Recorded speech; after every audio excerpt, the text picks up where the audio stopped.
గజం కేవలం 15,500 రూపాయలతో 150 గజాల భూమి కేవలం 23 లక్షలు మాత్రమే. ప్రస్తుతం మనతో పాటు ఉన్నారు రాజమండ్రి టీడీపీ నేత ఆదిరెడ్డి వాసు గారు. ఒకసారి ఆయనతో మాట్లాడదాం. నమస్తే అండి వాసు గారు. ఎలా ఉన్నారు? బాగున్నాం అమ్మా. మీ వైఫ్ బాగున్నారా? ఎమ్మెల్యే గారు బాగున్నారు. భవానీ గారు ఆనందంగా ఉన్నారు. ఈసారి రాబోయేటువంటి ఎలక్షన్స్ చాలా హార్డ్ ఇద్దరికి కూడా, అటు టీడీపీకి కావచ్చు లేకపోతే ఇటు వైసీపీకి కావచ్చు, ఇద్దరికి కూడా చాలా హార్డ్ ఎలక్షన్స్, చాలా టఫ్ ఫైట్ ఉంటుంది అని చెప్పేసి బయట నడుస్తూ ఉంది.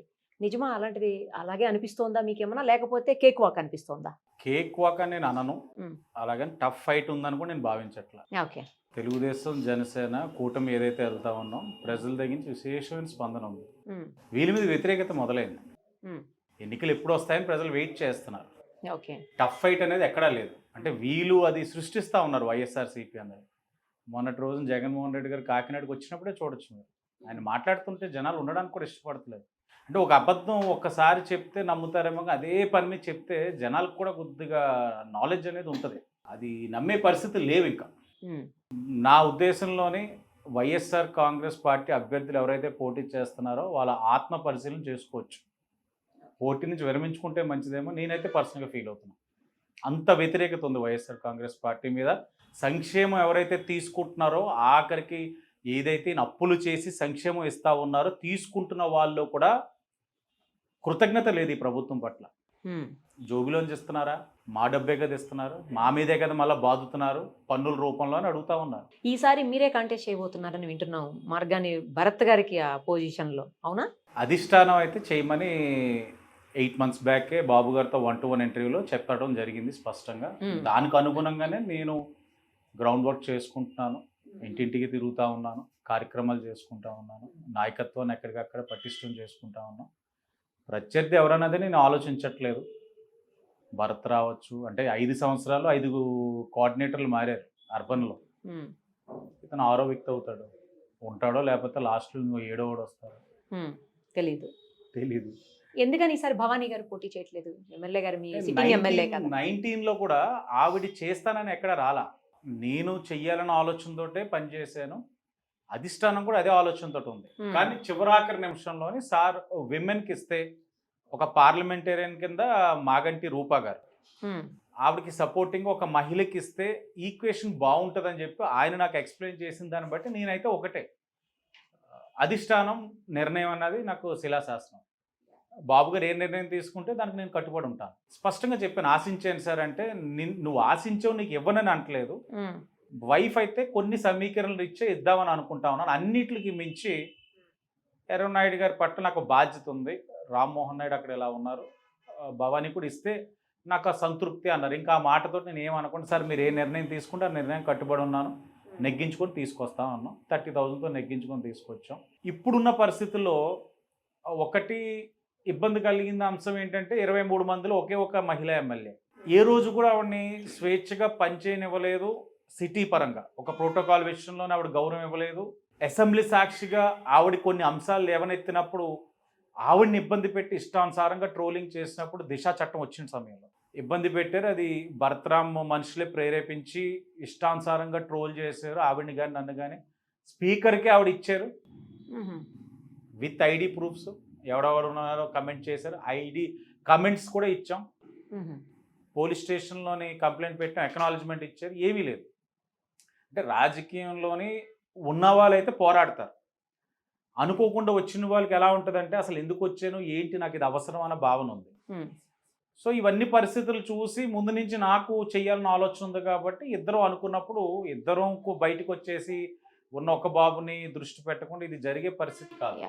సో ఒకళ్ళు మనం కంపల్సరీగా ఎవరో ఒకరు నిర్ణయించుకుందాం, అందరూ రాజకీయం చేసే పరిస్థితులు కాదన్నప్పుడు ఆవిడ, నేను డే 1 అనుకోలేదు, ఈరోజు కూడా నాకు ఆ పరిస్థితులు కూడా ఇమ్మట్లేదు. నాకు ఆ అసెంబ్లీలో జరుగుతున్న విధానం కానీ, మాట తీరు కానీ, ఎందుకంటే వాళ్ళ నాన్నగారి నుంచి చూస్తుంది ఆవిడ ఆ హుందాతనం, విమర్శ ప్రతి విమర్శ, ఆ హుందాతనం ఇచ్చిపుచ్చుకోవడం అన్నీ ఉండేది. ఇప్పుడు ఏంటది అక్క మాలి ఇవన్నీ చూసి సార్కి వెళ్ళి చెప్పినప్పుడు సార్ కూడా చాలా పెద్ద మనసుతో, మీదే సీట్ అది, ఎందుకంటే పార్లమెంట్లో ఉన్న ఏకైక బీసీ సీట్ మీదే, మీరు నిర్ణయించుకుండా నా స్వేచ్ఛ ఇచ్చారు.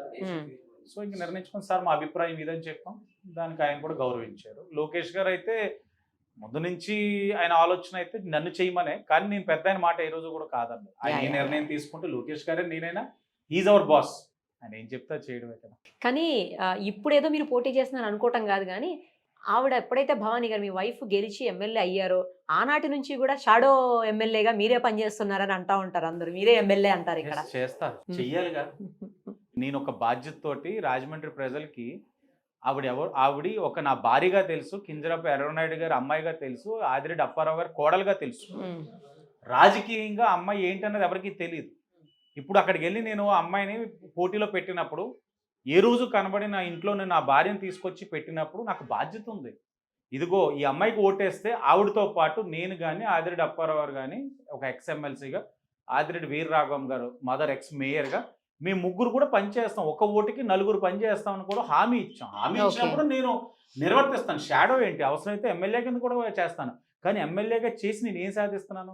ఈళ్ళగైనా ఇసుక ర్యాంపులైనా అధికార పార్టీయా సంతకాలు ఎట్టేసి ఇసుక ర్యాంపులు నా మనుషులను పెట్టుకోవడానికి, లేకపోతే నేను అధికార పార్టీలో ఉన్నానా ఏదైనా సరే లాబింగ్ చేసుకోవడానికి, కాంట్రాక్టర్లకు వర్కులు ఇప్పించుకోవడానికి.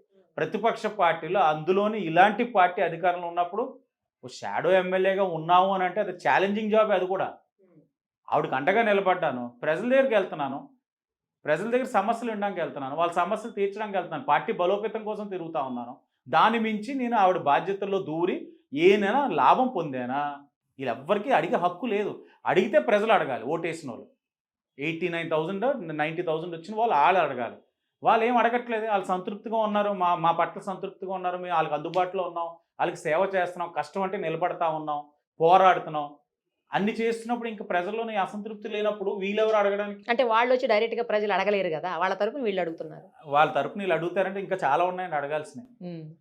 చాలా ఉన్నాయి. ఆవు భూముల గురించి అడగాలి, ఇసుక ర్యాంపుల గురించి అడగాలి, కమిషన్ల గురించి అడగాలి, వర్కుల్లో ఇలా చాలా ఉంటాయి.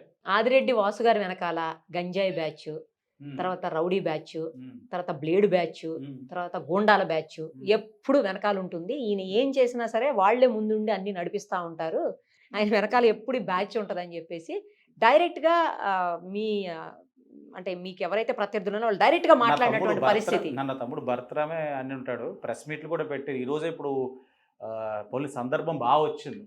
11:30కి ఈరోజే ఎస్పీ గారి దగ్గరికి వెళ్ళి కలిశారు. టీడీపీ, జనసేన, సిపిఐ, సిపిఎం న్యాయవాదులు మా లీగల్ సెల్ వెళ్ళి ఆదిరెడ్డి వాసు వెనకాల బ్లేడ్ బ్యాచ్, ఆదిరెడ్డి వాసు వెనకాల గంజాయి బ్యాచ్, ఆదిరెడ్డి వాసు వెనకాల ఉన్న రౌడీ బ్యాచ్ అని ఏదైతే భరతరాం కానీ అతని అనుచర వర్గం ఏదైతే ఉందో ప్రెస్ మీట్ ద్వారా కానీ సోషల్ మీడియా పోస్టుల ద్వారా కానీ విమర్శిస్తూ ఉన్నారో ఇది వాస్తవం అయితే ఈ 4.5 సంవత్సరాలు అధికారంలో మీరే ఉన్నారు కదా, ఎందుకు బయట పెట్టలేకపోయారు? వెనకాల బ్యాచ్ అంత స్ట్రాంగ్ గా భయపెట్టేస్తున్నారేమో, అంత భయపెట్టేస్తున్నారేమో అని. మరి ఎందుకు పోటీ చేయడం? అంత భయపెట్టేస్తున్నప్పుడు ప్రజాస్వామ్యాన్ని కాపాడడానికి పోటీ చేస్తున్నట్టున్నాడు నా తమ్ముడు భరతరాం. మరి ప్రజాస్వామ్యాన్ని కాపాడాల్సిన బాధ్యత అందరికీ ఉంటుంది. చాలా బాగా అదే వాస్తవం అయితే ఎందుకు బయట తీయలేకపోతున్నారమ్మా? మనుషులు చూపించమంటున్నాను. ఒక్క పోలీస్ స్టేషన్ కానీ ఆన్ రికార్డ్గా నేను ఎవరికైనా ఫోన్ చేసి ఒక రౌడీ షీటర్ని కానీ, ఒక బ్లేడ్ బ్యాచ్ కానీ, ఒక గంజాయిలో ఉన్న వ్యక్తిని కానీ పోలీసులు పట్టుకుంటే ఒక్కరికైనా నేను ఆన్ రికార్డ్ ఫోన్ చేసేనేమో అడగండి. పోలీసులు అంతా ఆలు తెచ్చుకుంటున్నా వాళ్ళే కదా, సీఏలు కానీ డిఎస్పీలు కానీ. ఎంతసేపు నన్ను ఇరికించాలనుకుంటే? అంటే ఎమ్మెల్యే మీ వైఫ్ కదా, ఇది టీడీపీ కదా, అధికారంలో ఉంది వైఎస్ఆర్ సిపి కదా, అంత సాధ్యం అవుద్దమ్మా? లేనియే ఆపాదించేసి లోపల వేసేస్తున్నారు. అలాంటిది ఇది పెద్ద విచిత్రం. ఇది అన్నీ ఏదో అంటే ఇది అసలు అలాంటి వెర్షన్, అలాంటి మాటలు ఎందుకు వచ్చాయి బయటికి అనేది ఇక్కడ పాయింట్. అంటే ఇంతకుముందు ఇలాంటి మాటలు ఉండబోతున్నాయేమో రాజకీయాల్లో, కానీ ఇప్పుడు ఏంటంటే పచ్చకామరులో ఉన్నవాడికి లోకం అంతా పచ్చగా ఉంటుంది అన్నట్లు భర్తరాం ప్రోత్సహిస్తుంటే అది మనం అడిగేలోపు వాళ్ళ మీద బురద జల్లేస్తే అయిపోద్ది అన్నట్లు జరుగుతూ ఉంది. తన వెనకాల ఉన్న వాళ్ళు ఎవరు? ఈరోజు ఏదైతే అతను పక్కన ఉన్నాడు యువజన విభాగంకి ఏదో పదవి ఇచ్చుకున్నాడు పట్టణం వైఎస్ఆర్సీపీ, కత్తులు ఇచ్చుకుని రోడ్ల మీద తిరిగాడు, ఐఎల్టీడీలో ఒక వ్యక్తి చేతిని నరికేశాడు. మరి మీరు కంప్లైంట్ ఇవ్వచ్చు కదా? ఇచ్చాముగా, ఆన్ రికార్డ్ చెప్పాముగా. నరికినోడు నరికించుకున్నాడు ఇద్దరు వైసీపీ వాళ్ళే. కంప్లైంట్ ఇచ్చాం, సోషల్ మీడియాలో మాట్లాడాం, మీడియా సాక్షిగా మాట్లాడాం, ప్రశ్నించాం. ప్రశ్నిస్తేనే మా దగ్గర కాదు మీ దగ్గర ఉంటారు గోండా బ్యాచ్, రౌడీ షీటర్లు, ఇది అది అని చెప్తారు. అంతెందుకమ్మా, వీళ్ళ పార్టీ ఎమ్మెల్యే కదా జక్కంపూడి రాజా, తను ఎందుకు అన్నాడు మీడియా సాక్షిగా బ్లేడ్ బ్యాచ్ని గంజాయి బ్యాచ్ని పెంచి ప్రోత్సహిస్తుంది ఒక పనికిమాలిన వెధవ అన్నాడు. ఎవరా పనికిమాల వెధవ? అంటే మిమ్మల్ని కాదు అన్నది ఆయన, పనికిమాల వెధవ మా పార్టీలోనే ఉన్నాడు ఒకడు అన్నాడు. నేను టీడీపీ మా పార్టీలో ఉన్నాడు అన్నాడా? మా పార్టీలో ఉన్న ప్రజాప్రతినిధి గాలిలో నెగ్గేసాడు, ఆడి కష్టం తెలియదు అని అన్నాడు. ఆన్ రికార్డ్, మీడియా సాక్షిగా. మాకు ఇవన్నీ అనవసరం, వాళ్ళు ఎన్ని మాటలన్నా ప్రజలు నమ్మాలి, ప్రజలు నమ్మే పరిస్థితిలో లేరు. ప్రజలకు తెలుసు ఎవరు తప్పుడు మనుషులు, ఎవరు కరెక్ట్గా చేస్తూ ఉన్నారు అన్నది. మా పట్ల మాకు నమ్మకం ఉంది, మా క్యారెక్టర్ మాకు తెలుసు. వాళ్ళు ఎన్ని విధాలుగా బురదని జల్లాలని చూసినా అది వాళ్ళకే అంటుకుంటుంది.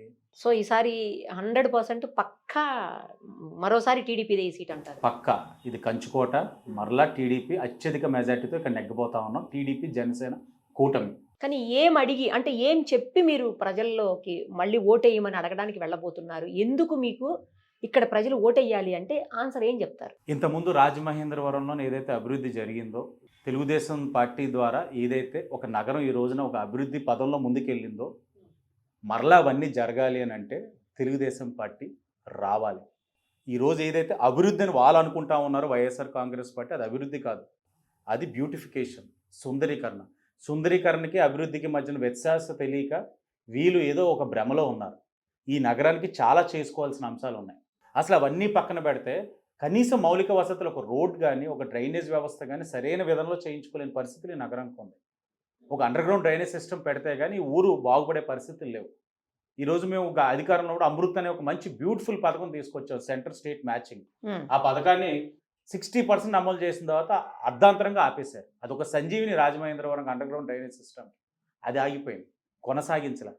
రోడ్స్ పైన శ్రద్ధ లేదు, డ్రైనేజ్ పైన శ్రద్ధ లేదు. కేవలం 2 రోడ్లు, జేఎన్ రోడ్, ఏవి అప్పారావు రోడ్డు, ఒక కంబాల్జేరు. ఈరోజు కంబాల్జేరు అన్నది చేశారు, మీరు కూడా వెళ్ళొచ్చు. కొంతమంది బయట ఊర్లను తీసుకొచ్చి కంబాల్జేరు రాత్రిపూట లైట్లు వేసి చూపించేసి ఓ రాజమండ్రి ఎంత బాగుందని అంటున్నారు. కానీ అది ఒక ఫ్లడ్ వాటర్ని మేనేజ్ చేసుకోవడానికి పెట్టిన బ్యాంక్ అది. దాన్ని ఇప్పుడు ఫ్లడ్ వాటర్ అనేది దాన్ని రానివ్వకుండా మళ్ళిస్తూ ఉన్నారు. మళ్ళించడం వల్ల అక్కడ ఉన్న తుమ్మలోవ కానీ లలిత నగర్ కానీ నీటి మునుగుతూ ఉంది, ముంపు ప్రాంతం కింద అయిపోయే పరిస్థితులు వస్తూ ఉన్నాయి. ఇది నగరంలో అవగాహన ఉంటే తెలుస్తుంది. అన్నిటికి మించి ప్రజలు సంతృప్తిగా లేరు, బాధల్లో ఉన్నారు. మీరు జస్ట్ క్రిస్మస్ అయిన తర్వాత ప్రజలతోటి ఇంటరాక్ట్ అయ్యే ఉండొచ్చు ఈ మధ్యన. ఈ పండగ అయిన తర్వాత కూడా ఇంటరాక్ట్. పండుగ అంటే మనకి రైతుతో సంబంధించిన, రైతు ఆనందంగా లేడు, రైతు పంట చేతిలో లేదు. పండగ అంటేనే మనకి అమ్ముకుని ఆ డబ్బుతోటి పండగ జరుపుకునే పరిస్థితులు. క్రిస్మస్ అయిన తర్వాత ప్రజలు చాలా బాధల్లో ఉన్నారు. ఈ పండగ అయిన తర్వాత బయటకు కూడా వస్తారు అందరూ కూడా. ఎవరి దగ్గర రూపాయలు లేదే, క్యాష్ రొటేషన్ లేదే, ఎక్కడా లేదు. ఇలాంటి సందర్భంలో ప్రజలు ఒక బాధలు తీర్చడానికి, వాళ్ళ ఒక నమ్మకం కుదర్చడానికి, ఆ సమస్యల నుంచి బయట తీసుకురావడానికి, ఈ రాష్ట్రంలో ఉన్న సమస్యలు కూడా తీర్చడానికి టీడీపీ జనసేన రావాలి, అనివార్యం. మీ ఇద్దరి మధ్యన సీట్లు సర్దుబాటే సరిగా జరగలేదు, వీళ్ళిద్దరూ కలిసి ఎట్లా పోటీని ఇస్తారు వైసీపీకి అని చెప్పేసి కొంతమంది కామెంట్ చేస్తున్నారు. హ్యాపీగా ఉన్నారు, సీట్స్ అన్నీ మాట్లాడుకున్నారమ్మా. నాయకులు ఇద్దరు మాట్లాడుకున్నారు, వెరీ క్లియర్గా ఉన్నారు. పార్టీ అధిష్టానం ఏ నిర్ణయం తీసుకుంటే ఆ నిర్ణయాన్ని కట్టుబడి ఉంటాం అందరం కూడా, ఇంక్లూడింగ్ ఈ రోజున సడన్గా సారి పిలిచి జనసేన అర్బన్ అయితే ఏంటి అనే ఆలోచన అన్నారే అనుకోండి, రాష్ట్రం కోసం అధిష్టానం కోసం మా నాయకులందరూ సిద్ధంగా ఉన్నారు, హ్యాపీగా ఉన్నారు. ఇద్దరు నాయకులు కూడా మధ్యలో లేదో పుల్లలు పెట్టి పబ్బన గడుపుకోవాలి కాబట్టి వైఎస్ఆర్సీపీ వాళ్ళు చేస్తున్నారు, కానీ ఇద్దరు హ్యాపీగా. యాక్చువల్లీ గత కొంతకాలంగా అంటే 5 ఏళ్లుగా పార్లమెంటు ఏదైతే నియోజకవర్గం ఉందో ఆ పార్లమెంటు పరిధిలో అన్ని రకాలైనటువంటి అభివృద్ధిని మేము సాధించాము. గతంలో ఉన్నటువంటి రాజమండ్రికి ఇప్పుడున్న రాజమహేంద్రవరంకి చాలా తేడా ఉంది, అది మీరు గమనిస్తే అర్థమవుతుంది. ప్రతి చోట కూడా కనిపిస్తోంది అది. సో అందుకోసమే నన్ను బలంగా ఉన్నటువంటి ఈ ఎక్కడైతే కంచుకోటలాగా ఉందో టీడీపీకి, అక్కడికి నన్ను చేంజ్ చేస్తున్నది, దానికి కారణం అదే. నా అభివృద్ధిని చూసే ఇక్కడికని చెప్పేసి భరత్ గారు అంటా ఉన్నారు, మీరేం చెప్తారు? సుందరీకరణ అభివృద్ధికి మధ్యన అబ్బాయి కన్ఫ్యూజన్లో ఉన్నాడు, తనకు అర్థం కావట్లేదు ఒక అంశం. రెండోది, తను ఎంపీ నుంచి ఎమ్మెల్యేగా వచ్చాడంటే ప్రమోషన్ అనుకుంటున్నాడు, అది డిమోషన్. తన్ని అంగీకరించట్లేదు మిగతా ఎమ్మెల్యేలు. తన ఎంపీ అంటే రాజమండ్రి ఎంపీ అంటే రాజమండ్రి అర్బన్ సిటీకే ఎంపీ అనుకుంటున్నాడు. ఇంకా 5 నియోజకవర్గాలు ఉన్నాయి. ఆ 5 నియోజకవర్గాల ప్రాతినిధ్యం వహిస్తున్న ఎమ్మెల్యేలు ఈయనకు దండం పెట్టి అన్నాడు కదా, వీళ్ళ ఎమ్మెల్యే జక్కంపూడి రాజు ఎంపీ కాదు కదా, ఎంపీటీసీని కూడా అవనేమనో అన్నారు. వాళ్ళందరూ అధిష్టానంతో ఈ అబ్బాయితే మాకు కష్టం అన్నారు కాబట్టి తప్పని పరిస్థితిలో పార్టీకి ఉన్న ఎంపీ కాబట్టి, ఒక బీసీ సామాజిక వర్గం కాబట్టి తప్పని పరిస్థితుల్లో సిటీకి పంపించారు. అంతేగాని ఈయన ఏదో పెద్ద ప్రమోట్ చేసేసి రాజమండ్రి ఉద్ధరించమని కాదు. ఈ రాజమండ్రిని అతనే కొత్తగా ఉద్ధరించాల్సిన అవసరం లేదు. ఇదేదో వైసీపీ ఏదో అభివృద్ధి రాజమండ్రికి పరిచయం చేసామని అనుకుంటున్నారు. రాజమండ్రికి అభివృద్ధి అనేది ఎప్పుడో పరిచయం అయ్యింది. అది టీడీపీయో కాంగ్రెస్ వైసీపీ గొప్పతనం కాదు, అది కార్పొరేషన్లోనే సర్వసాధారణంగా ప్రజలు ఏదైతే వసూలు చేసిన పన్నులతోటి కౌన్సిల్ అన్నది అభివృద్ధి పదంలో తీసుకెళ్తుంది. ఓకే. ఇది అప్పుడు ఏ బాడీ ఉంటే ఆ బాడీ గొప్పతనం. అంతేగాని ఇప్పుడు తను చేసిన దాంట్లో స్పెషల్ గ్రాంట్లో ₹1 తెచ్చింది లేదు, తన జోబులోంచి ఇచ్చింది లేదు. ఇదంతా కూడా కార్పొరేషన్ నిధులు, సర్వసాధారణంగా చేయాల్సిన పనులు. ఏదైతే తనకి గ్రాంట్ వస్తుందో సెంట్రల్ గవర్నమెంట్ గ్రాంట్ నుంచి వచ్చిన నిధులతోటి ఎన్నో ఫైనాన్స్ కమిషన్ నిధులు వస్తాయి. నిధులతోటి వాళ్ళకి స్పెసిఫిక్ గైడ్ లైన్స్ ఉంటాయి. ఇంత పర్సెంటేజ్ పార్క్స్కి ఉంటుంది, ఇంత పర్సెంటేజ్ రోడ్స్కి ఉంటుంది, ఇంత పర్సెంటేజ్ సీవేజ్ ట్రీట్మెంట్కి ఉంటుంది.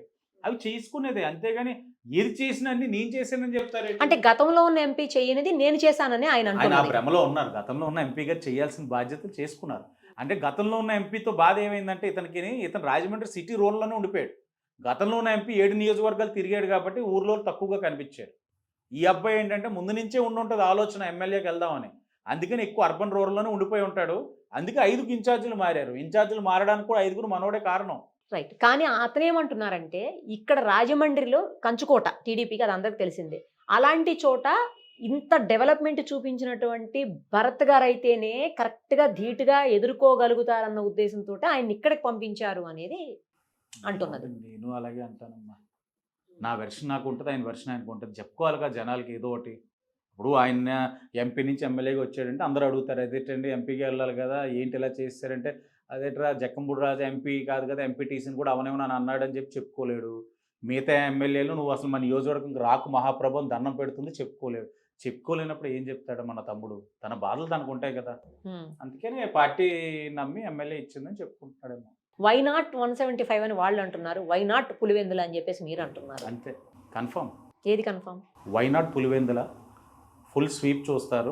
మనం ఈ రోజున మాట్లాడుకున్నాం. ఎలక్షన్ రిజల్ట్ అయిన తర్వాత మీరు గుర్తుపెట్టుకొని నాకు మళ్ళీ ఇంటర్వ్యూ ఇవ్వండి. ఆ రోజు నేను మళ్ళీ అది మీకు గుర్తు చేస్తాను. చెప్పిన మాట ఎలక్షన్ టైంలో మళ్ళీ వస్తాను. అయ్యో మళ్ళీ రండి. వచ్చినప్పుడు దయచేసి నా తమ్ముడు కూడా నా దగ్గర పెట్టండి.